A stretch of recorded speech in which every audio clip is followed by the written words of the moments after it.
Assalamualaikum warahmatullahi wabarakatuh. Salam kenal Bapak Ibu penilai sertifikasi dosen gelombang 1 tahun 2025.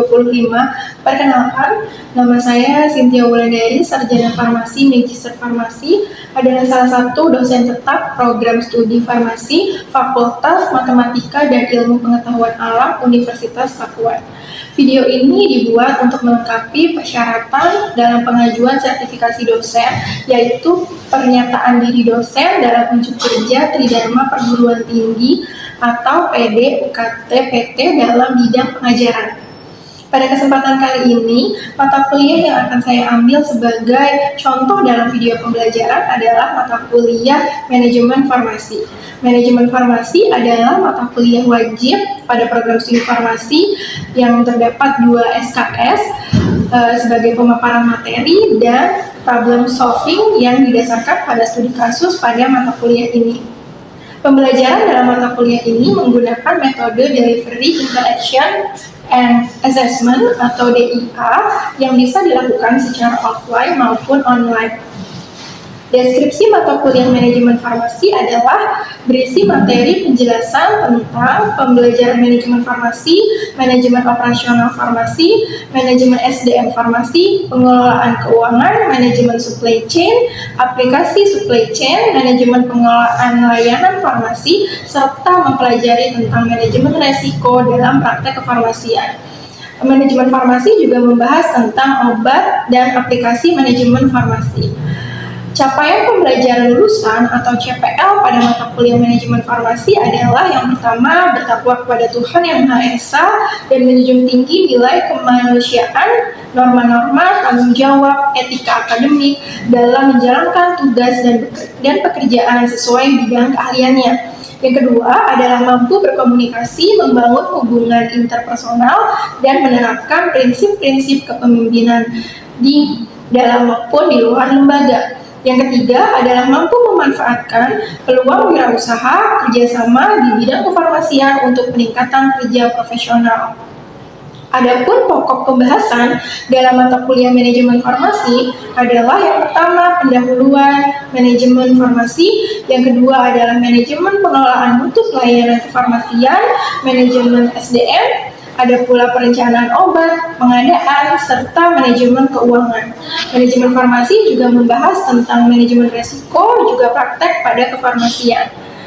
Setelah itu juga membahas tentang pokok pembahasan manajemen supply chain di JKN era dalam bidang industri, farmasi, klinis, apotek komunitas, dan juga PBF. Sistem informasi pada manajemen farmasi juga dibahas pada pokok pembahasan pembelajaran terakhir pada manajemen farmasi.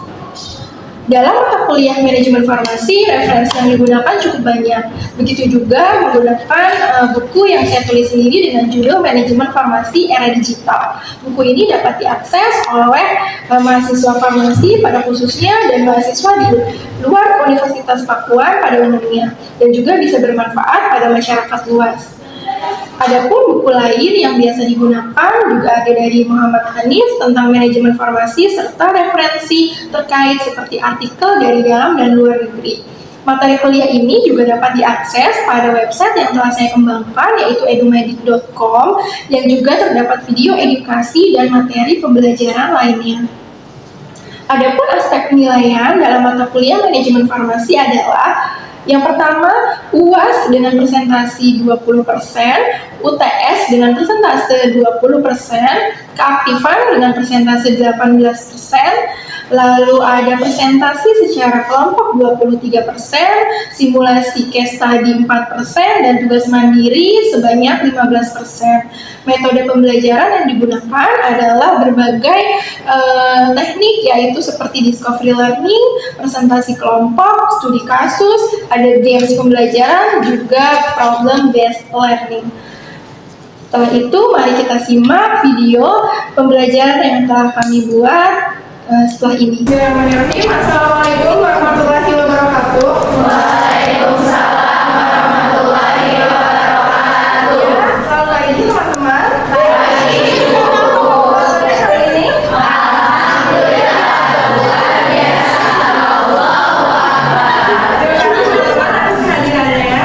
Hari ini adalah pertemuan terakhir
macam karena informasi yang biasanya digunakan pada skala pelayanan karena biasanya mereka menggunakan empat proses.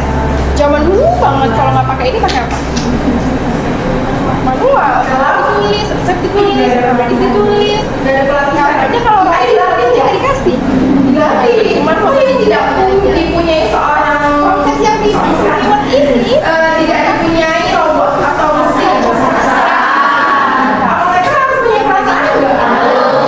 Ya, seorang pelayan kefarmasian, seorang teknis di kefarmasian, seorang apoteker, pelayan masyarakat harus punya perasaan. Dimana kita bisa berempati sama pasien. Robot bisa berempati juga? Tidak bisa. Dia by data. Semua sudah teralgoritma dengan sistem. Bahkan dia nggak bisa merasakan kesedihan pasien, tidak bisa merasakan peningkatan fluktuasi emosi pasien. Tapi kalau kita bisa, kita tahu pasiennya tidak bisa bayar misalnya, baca dari gerak-geriknya, atau pasien yang merasa sakit tapi dia tidak bilang. Seperti ada Baymax, tahu Baymax? Robot Baymax?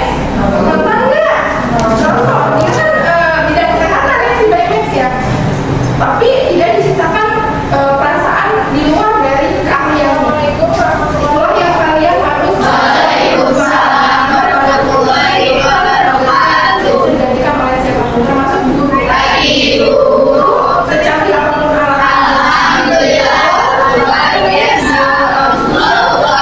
Bisa menggantikan bagaimana kita kedekatannya ketika kita offline, bertatap muka, berempati dan lain-lain. Sama seperti halnya dunia digital. Karena pada informasi ini adalah lanjut, ini adalah pengertiannya di mana manajemen informasi adalah studi tentang teknologi informasi yang digunakan tentu saja di bidang informasi. Hari ini kita fokus hanya memulai perkuliahan. Pentingnya sistem informasi. Kita tidak akan membahas bagaimana apakah mengalirkan sebuah sistem pengelolaan data itu adalah yang mungkin datanya banyak banget. Target kita adalah bagaimana inovasi tersebut tercipta untuk kebutuhan masyarakat, sehingga pasien dan masyarakat itu memenuhi kebutuhannya. Di industri punya kebutuhan apa nih digital yang membantu mereka dalam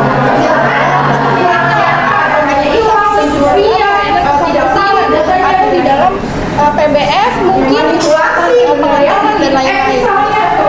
Merancang inovasi baru dari kalian, gagasan baru, apapun gagasannya nanti silahkan tuangkan. Ini kita ada pemaparan materi sedikit, lalu ada problem basic learning, jadi ada studi kasus, ada yang diskusi, grup discussion, dan hanya jawab sekitar 2x50 medis. Setelah itu materinya masuk ke materi untuk manajemen pusat informasi. Jadi di dalam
dengan gampang mengetahui keputusan yang harus dia buat. Misalnya ada rekaman pertama adalah jangan salah, dokter di rumah masih belajar membaca semua. Ini basisnya website.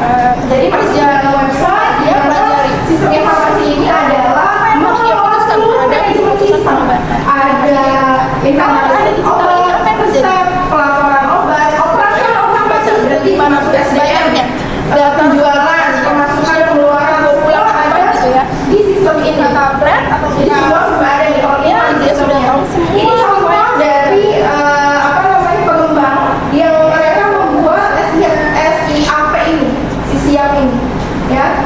Nah ini adalah pengembangnya nih. Ini adalah contoh dari teknologi informasi dalam pelayanan informasi. Nah, ini contoh lain yang dipunyai di Indonesia. Yang pertama adalah Simona. Apa Simona?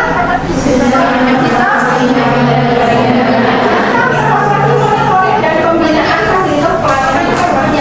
Simona ini punya pemerintah sehingga bisa diakses seluruh royalti pemerintah. Monitoring apa ya tujuannya? Monitoring apa ya? Jadi pelayanan. Monitoring persediaan fasilitas pelayanan. Jadi fasilitas pelayanan di rumah sakit, di puskesmas, di informasi semua ini laporkan.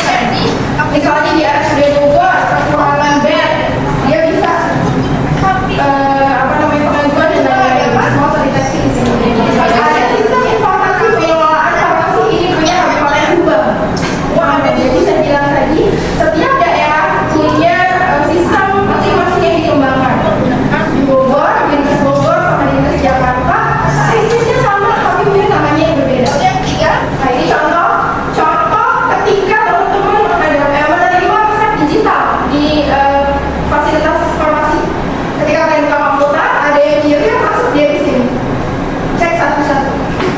Tinggal klik, buka, benar nggak obatnya, valid nggak resepnya. Semua ada di aplikasi tersebut. Selanjutnya adalah manajemen pengelolaan obat kepada pasien. Ketika kita kasih obat ke pasien, pasiennya juga nggak bakal bisa manipulasi data. Kenapa? Semua sudah terhitung. Apalagi obat-obatan yang masa terapinya panjang seperti TBC, apalagi yang panjangnya. Dulu ada COVID-19, ya, dimonitoring. Dulu waktu COVID ada puskesmas WhatsApp, ya, tanya kabar dan lain-lain untuk memantau medical terapinya seperti apa. Jadi pasien bisa konsultasi sama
bisa merusak lingkungan. Kontaminasi air atau tanah, disalahgunakan misalnya antibiotik atau obat psikotropika, menyebabkan resistensi kuman dan bahaya kesehatan lainnya.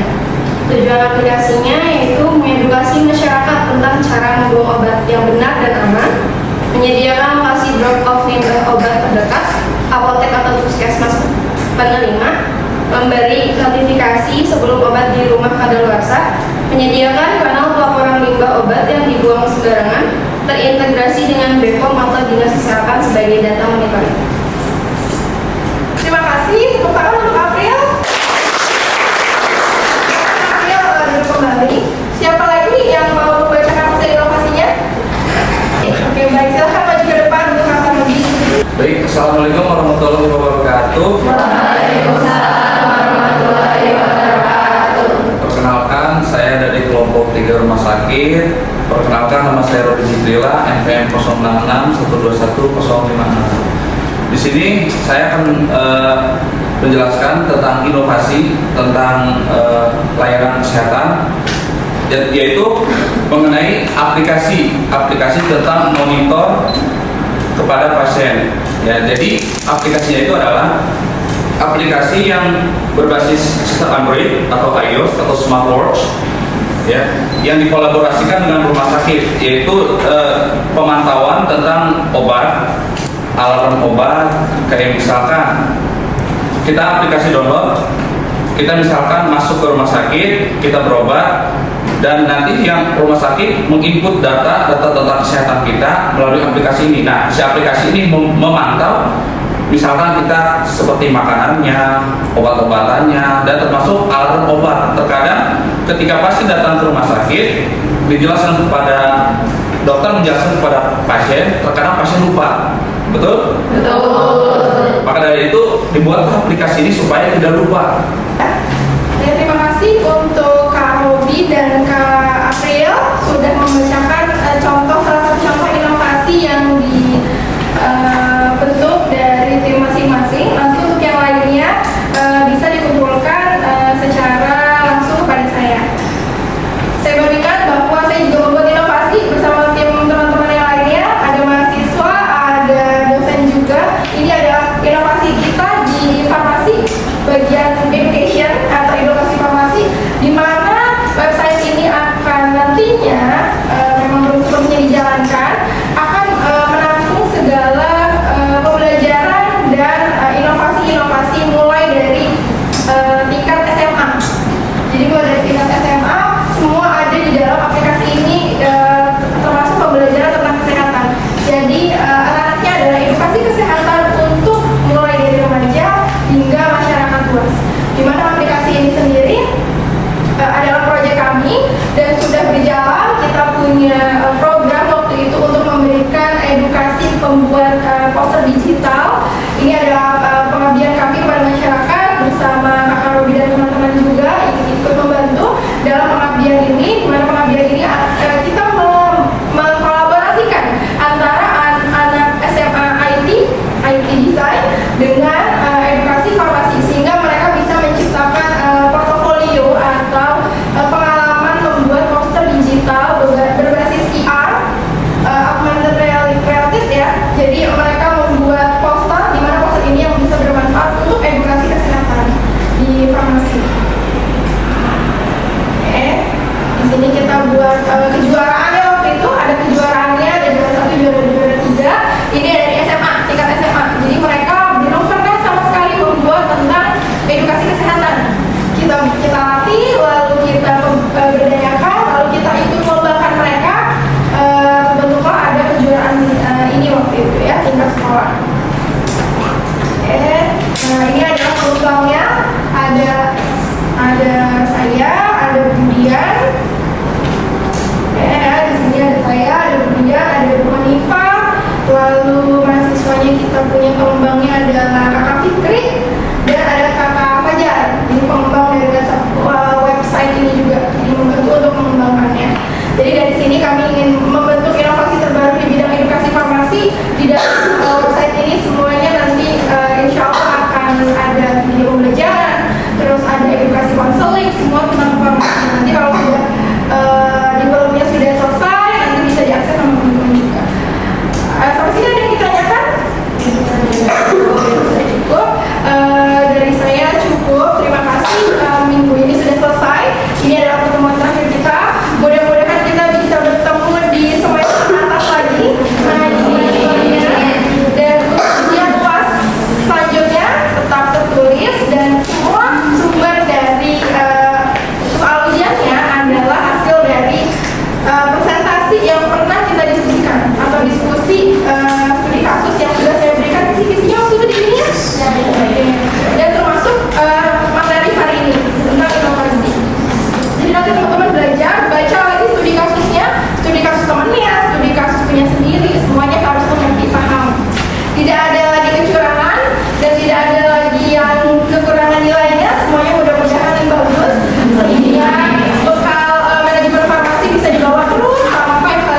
sekian video pembelajaran yang bisa saya sampaikan. Semoga dapat menjadi penilaian baik dari Bapak Ibu penilai sertifikasi dosen gelombang 1 tahun 2025.